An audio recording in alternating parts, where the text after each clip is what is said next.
Welcome to Konnekt, presented by Baby Monster DJ, a community for aspiring DJs, producers, musicians, and music lovers to collaborate and showcase their music, receive advice from industry professionals, and join a weekly live forum where music insiders talk about the business of music. Today's guest has extensive experience in the musical entertainment field. He is a general manager and director of earmusic, Edel Group's international record company dedicated to rock, pop, metal, and alternative rock repertoire. Their roster includes the likes of Deep Purple, Alice Cooper, Simon McBride, just to name a few. All the way from Hamburg, Germany, it is my pleasure and honor to introduce Max Vaccaro. We want to ask you, how did you get started in this music business? Where you are now? I'm now physically in Hamburg, but I am in the same company. I joined in '97. And this was 4 or 5 years after I was a writer and collaborator of a music magazine. And one of my favorite labels at the time, the Italian office of Edel, that at the time was representing some of the coolest independent rock labels like Eagle, Roadrunner, Castle, that later turned into Sanctuary. So a lot of great stuff. Just asked me to go to a meeting a little earlier, and I didn't imagine they would ask me if I wanted to become a junior product manager, which was my first job in the record industry. And I actually couldn't believe it that I could work the music of people I love so much. Do you have a memorable experience that you've worked with an artist or musician? What I refer as my formative years, it was one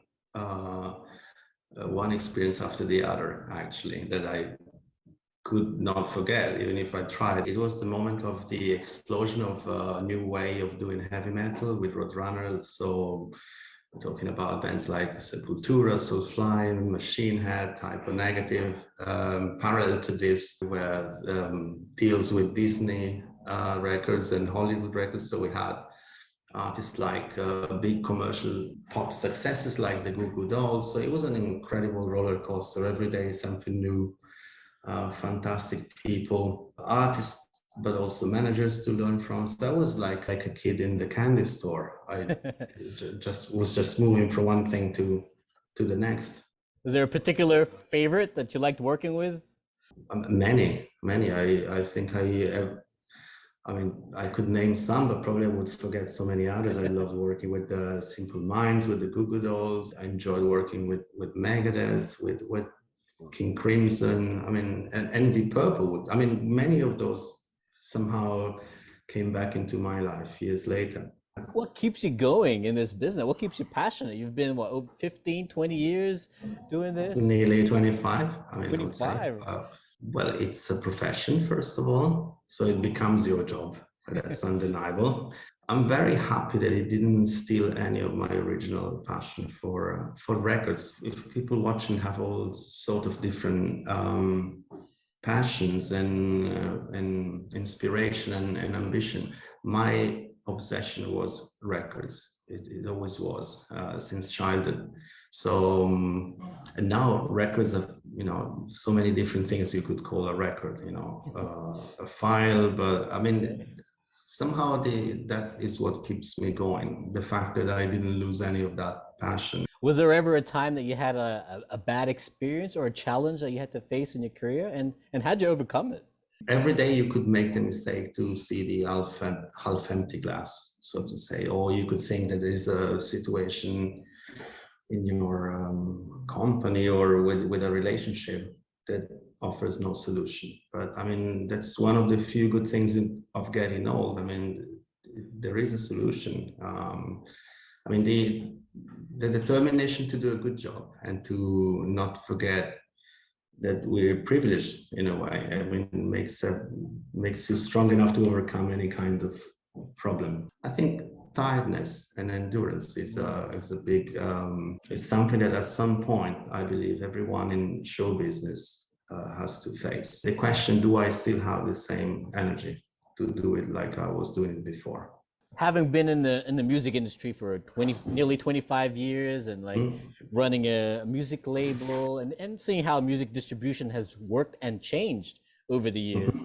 What would you say about this latest kind of phenomenon of NFTs and NFT music? You have artists now releasing music as a NFT digital token, and it's almost like they're skipping the music label kind of model, the traditional model, and then they're kind of going peer-to-peer or direct to people. What do you think of this model, this new emerging technology that's coming out with NFT? I think it could be very interesting if that is something that will stimulate the creativity of an artist and the financial security of an artist, and instead will not enhance the human instinct of being greedy.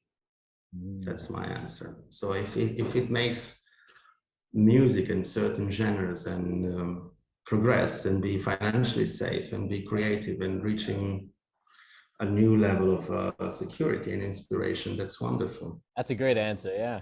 And of course, the flip side of that is, like you said, greed. Well, that has been a big engine. Has been not necessarily it's an individual choice. If we think that greed is as in the famous movie, is totally negative or totally positive, because you can create great art also when your motivation is that you want to become rich. But we've also seen how things that started as totally positive, like crowdfunding, instead turned out to be, let's get every drop of blood out of the fans in some few occasions. So I do not have a judgment that right now is totally positive or totally negative. What I can say, maybe being a bit obvious or naive, is that nothing can substitute the magic of the relationship artist and audience, and the quality and the importance of the quality of what an artist is doing, and the importance of the quality of the work of people around the artist. What advice would you give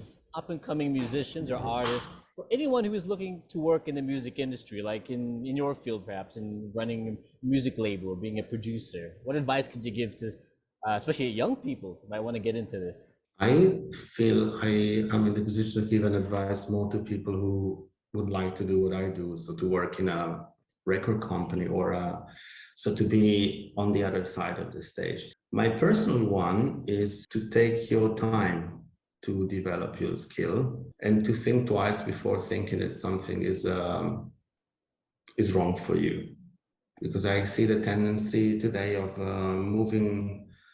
And maybe that's a very positive thing of the new generation of people in the music industry, moving very quickly from one situation to another. But I would say to invest in the quality of your work, regardless of the fact someone is noticing this or not.